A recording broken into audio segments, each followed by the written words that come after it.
সরকারের বাতাবি লেবু খবর প্রচার করা বন্ধ করেন। তারা কোনো অন্যায্য দাবি করেনি।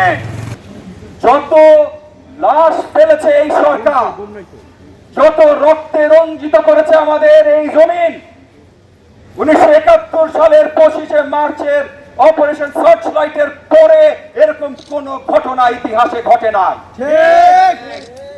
এই সরকার এই জনগণের সরকার না, পরিষ্কার প্রমাণ তারা করে দিয়েছে। ছাত্র জনতা সকলে মাঠে নেমে গেছে। গত জুলাই মাসের 18 তারিখে হাজারো হাজারো ছাত্রদের সাথে আমি গুলিবিদ্ধ হয়েছি, আমি স্প্লিন্টার বিদ্ধ হয়েছি। কিন্তু আমি তো শুধু গুলি আর স্প্লিন্টার বিদ্ধ হয়েছি, শত শত ছাত্রর প্রাণনাশ ঘটেছে। হাজারে হাজারে প্রাণনাশ ঘটেছে কিনা আজ পর্যন্ত আমরা জানি না। আজকে সকল জনগণ এই সরকারের বিরুদ্ধে নেমে গেছে। আমি বড়ভাবে আহ্বান জানাচ্ছি, যেই কারণে আজকে লিফলেট বিতরণের আমাদের কর্মসূচি আমরা ঢাকা রিপোর্টার্স ইউনিটির সামনে এসে দাঁড়িয়েছি। কারণ দুটা বিশেষ গ্রুপকে আমরা বিনতি জানাতে চাই, আপনারা আজকের তরুণ সমাজ, আজকের বাংলার সমাজের সাথে দাঁড়ান। প্রত্যেকটা টিভি চ্যানেল, প্রত্যেকটা নিউজ পেপার, খবরের কাগজ, অনলাইন নিউজ পোর্টাল যারা আছেন, সবাই সরকারের বাতাবি লেবু খবর প্রচার করা বন্ধ করেন।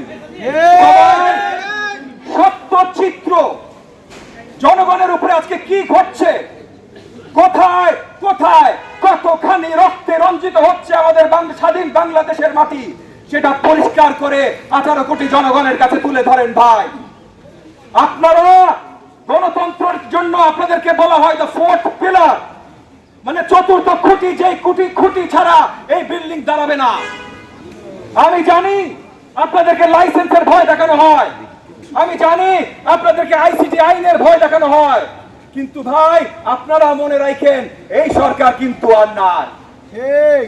আপনারা রিপোর্টার, আপনারা সবার আগে জানেন গতকাল রাতে কতগুলা ক্ষমতাশীল মন্ত্রী, ক্ষমতাশীল এমপি দেশ ত্যাগ করেছে। পরিবার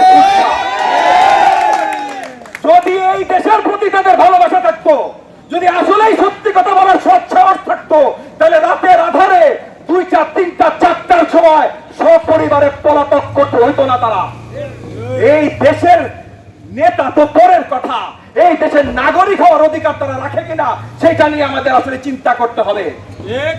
তাই আজকে আমাদের এই যে গণমাধ্যম, আপনাদের কাছে বিনীত অনুরোধ, আপনারা বাতাবি লেবু হওয়া বন্ধ করেন, আপনারা সত্যিকার চিত্র তুলে ধরেন। এবং একই সাথে প্রশাসনের ভাই ও বোনদের প্রতি আমাদের অনুরোধ, যাদের উপরে গুলি চালাচ্ছেন, যাদের উপরে টিয়ার গ্যাস মারছেন, যাদের উপরে লাঠিচার্জ করছেন, আপনাদের সন্তান, আমাদের সন্তান। এই যে 71 সাল না ভাই, রাও ফরমান আলী, টিক্কা খান, ইয়াইয়া খান, এরা গুলি চালাচ্ছে না, আপনারা আপনাদের সন্তানদের উপরে গুলি চালাচ্ছেন। আমরা সব একই রক্ত, আমরা সব একই মাটি, নিজের রক্তের উপরে গুলি চালায়েন না। হাসিনা সরকার নাই, এই সরকার থাকবে না। এখন উপর থেকে, আসমান থেকে শক্তি আসলেও তাকে বাঁচাইতে পারবে না।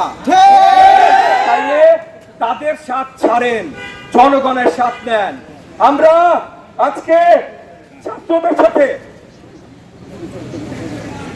ছাত্রদের অসহযোগ কর্মসূচির সাথে একাত্মতা প্রকাশ করে আমরা লিফলেট বিতরণ করতে এসেছি। আমরা লিফলেট বিতরণ করে, যেটা এর আগে আমার সঙ্গীরা বলেছেন, এখন কোন দলীয় কর্মসূচির সময় না, এখন সবাই এক দল, সবাইকে বাংলাদেশের নাগরিক। সবার একটা মাত্র চাওয়া, কি চাওয়া? এই সরকারের পদত্যাগ, বাকি সব পরে দেখা যাবে। এখন এক দফা এক দাবি, এক দফা এক দাবি, এক দফা এক দাবি। আমরা এখন কিছু লিফলেট বিতরণ করে আমাদের রাজনৈতিক প্রোগ্রাম শেষ করব। এরপর আমরা সবাই আমাদের মতো করে যে যেখানে পারি, যেভাবে পারি, আমাদের ছাত্র জনতা সন্তানদের পাশে যায় দাঁড়াবো, যেন তাদের উপরে আর কোনো গুলি বর্ষণ না হইতে পারে। এবং এই সরকারকে আমরা পদত্যাগ করাই পারবো ইনশাআল্লাহ। আপনাদের সবাইকে অসংখ্য ধন্যবাদ। জয় বাংলাদেশ। তারা কোনো অন্যায্য দাবি করেনি, তারা শুধু দাবি করেছিল সমতা। তারা দাবি দাবি করেছিল ন্যায্যভাবে বেঁচে থাকার অধিকার। আমাদের এই ছাত্রদের শান্তিপূর্ণ কর্মসূচিতে সরকারের পেটুয়া বাহিনী, ছাত্রলীগ, যুবলীগ এবং সকল লীগ কর্মকর্তা যাদেরকে এখন কুত্তা বলতেও ঘৃণা করে, এদেরকে দিয়ে নির্বিচারে কিভাবে একটা সাধারণ মানুষ কিভাবে নির্বিচারে তাদের অবৈধ অস্ত্র দিয়ে দেশের সাধারণ নিষ্পাপ ছাত্রদের গায়ে গুলিবর্ষণ